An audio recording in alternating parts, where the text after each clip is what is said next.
નમસ્કાર મિત્રો, સ્વાગત છે તમારું વિડીયોમાં। તમે જોઈ રહ્યા છો દેશ, દુનિયા અને ગુજરાતના તાજા સમાચાર।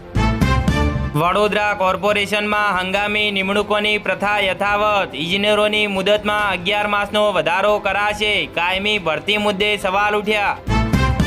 આરટીઈની પ્રક્રિયા પૂર્ણ। ચોથા રાઉન્ડ બાદ પણ 5000થી વધુ બેઠકો ખાલી। વાલીઓએ રસ ન દાખવ્યો। સાબરમતી નદીના વાસણા બેરેજમાં 10 કરોડના ખર્ચે 19 નવા દરવાજા લગાવાયા। ફરી પાણી ભરવાનું શરૂ કરાયું। છોટા ઉદેપુર જિલ્લામાં ખાતર સમયસર ન મળતા ખેડૂતો મુશ્કેલીમાં મુકાયા। અમરેલીમાં લોહિયાળ ખેલ। ભાઈએ જ ભાઈની તીક્ષ્ણ હથિયારોના ઘા ઝીંકી હત્યા કરી। Tapi નર્મદામાં red alert. 6 જિલ્લામાં ભારે વરસાદની આગાહી। 2 કલાકમાં 5 તાલુકામાં ધડબડાટી બોલાવશે। નર્મદાના સાગબારામાં મોડી રાતથી ધોધમાર। પ્રથમ વરસાદે નદીઓમાં પૂર। સેલંબા મહારાષ્ટ્ર હાઈવે બંધ કરાયો। દિલ્હી લખનૌની આગની દુર્ઘટના બાદ સુરતમાં સ્કૂલોનું ફાયર ઓડિટ શરૂ। ફાયર સેફટી સાધનોની ચકાસણી કરાઈ। વડોદરામાં હરણી વારસિયા રિંગ રોડ પર સંવાદ ક્વાર્ટર્સમાં 6 દિવસથી દૂષિત પાણી આવતા રહીશોમાં રોષ જોવા મળ્યો। વડોદરામાં ફેસ રીડિંગ હાજરી સિસ્ટમ અને ફરજિયાત યુનિફોર્મ મુદ્દે વડોદરા કોર્પોરેશનના કર્મચારીઓમાં રોષ જોવા મળ્યો। વડોદરામાં વરસાદી કાંસ ગટરના પાણીથી ભરાતા કામગીરી સામે સવાલો। તપાસની માંગ કરતા કોંગ્રેસના કોર્પોરેટર જોવા મળ્યા। વડોદરામાં એઆઈ હાજરી સિસ્ટમ સહિત 25 મુદ્દાની પડતર માંગણીઓ સાથે કર્મચારી મહામંડળની આજે રજૂઆત કરાશે। વડોદરાથી ગોધરા ભારતમાલા હાઈવે પર આજથી ટોલની વસૂલાત કરાશે। વડોદરામાં સાકરદા બ્રિજ પાસે સ્ક્રેપના ગોડાઉનમાં ભીષણ આગ। 3 કલાકે આગ કાબૂમાં આવી। 7 વર્ષની સજા બાદ આપ ધારાસભ્ય ચૈતર વસાવા વધુ એક મુશ્કેલીમાં। હવે ભરૂચ કોર્ટે ફટકારી નોટિસ। નારોલ પોલીસ ઊંઘતી રહી અને પીસીબીએ રેડ મારી 2 આરોપી સાથે લાખો રૂપિયાનો દારૂ ઝડપ્યો। અમદાવાદમાં 17 ટ્યુશન ક્લાસ અને શિક્ષણ સંસ્થાને નોટિસ। એક સીલ। તંત્રમાં કેમ દોડધામ મચી।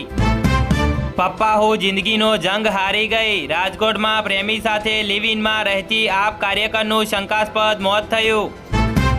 ગાંધીનગર ગિફ્ટ સિટીમાં દારૂ પર ટેક્સ હળવો કરાયો। વેટ ઘટાડીને 25% કરાયો। વિશેષ ફી સંપૂર્ણ નાબૂદ કરાઈ।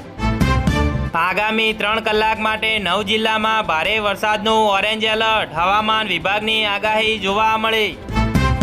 વડોદરામાં ખાનગી વાહનોમાં મુસાફરોની હેરાફેરી કરતા 16 વાહનો ઝડપાયા। ₹61,100નો દંડ વસૂલાયો। કોલકાતામાં મોટી દુર્ઘટના। નિર્માણાધીન ગોડાઉનનો શેડ ધરાશાયી થતા 60 શ્રમિક દટાયા। રેસ્ક્યુ શરૂ કરાયું। સુરત પાલિકાની ડીકેએમ હોસ્પિટલ પાસે 15 દિવસથી ઉકરડો યથાવત। સ્થાનિકોમાં રોગચાળાની ભીતિ જોવા મળી। વડોદરામાં પદ્મધારા સ્ટ્રક્ચર પ્રાલીમાં ઇલેક્ટ્રિક લાઇનમાં શોર્ટ સર્કિટથી આગ લાગી। વડોદરાના રાજરાણી તળાવ પાસે ગાંજાનું વેચાણ કરતા કેરિયર ઝડપાયો। વડોદરામાં પાર્કસ ગાર્ડન માટે ₹11.50 કરોડના મેન પાવર ટેન્ડર ડીજી નાકરાણીને પધરાવી દેવાની દરખાસ્ત ફરી રજૂ થતા વિવાદ જોવા મળ્યો। વડોદરામાં ફાયર બ્રિગેડ વિભાગમાં કોન્ટ્રાક્ટ ડ્રાઈવરોનો ઇજારો વધુ 3 મહિના લંબાવવાની દરખાસ્તથી વિવાદ જોવા મળ્યો। વડોદરાના યુવકે કેનેડામાં ગૌરવ વધાર્યું। વિદ્યાર્થી નેતા અને ઇન્ટરનેશનલ સ્ટુડન્ટનો એવોર્ડ મેળવ્યો। છોટા ઉદેપુરમાં તાંત્રિક વિધિના વહેમમાં પાડોશી મહિલાની હત્યા। કલાકોમાં આરોપી ઝડપાયો। વડોદરાના એમએસયુ કેમ્પસમાં એક્સપેરિમેન્ટલ સ્કૂલ પાસે કાર ચાલકે સ્ટન્ટ કરતા વાલીઓ અને બાળકો ફફડી ગયા। વિડીયો વાયરલ બન્યો। જામનગરની શિપિંગ કંપની સાથે કરોડો રૂપિયાની છેતરપિંડી અને વિશ્વાસઘાતનો ગુનો નોંધાયો। જામનગર શહેરમાં નવાગામ ગેડ વિસ્તારમાં પોલીસ પેટ્રોલિંગ દરમિયાન કાર અને બાઇકમાં દારૂની હેરાફેરી પકડાઈ।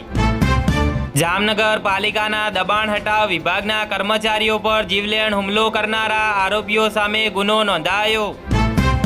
જામનગર જિલ્લાના દરિયાકાંઠાના ગામોમાં મરીન ટાસ્ક ફોર્સનો શાળા પ્રવેશોત્સવ અને વૃક્ષારોપણ કાર્યક્રમ યોજાયો।